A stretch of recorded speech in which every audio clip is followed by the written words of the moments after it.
shoes. Police are looking for an unknown suspect in connection with her disappearance.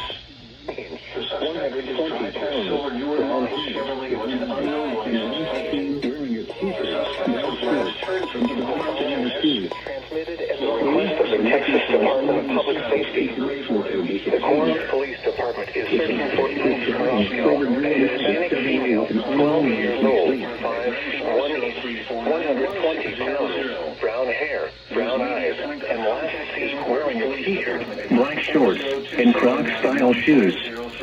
Police are looking for an unknown suspect in connection with her disappearance. The suspect is driving a silver newer model Chevrolet with an unknown license plate.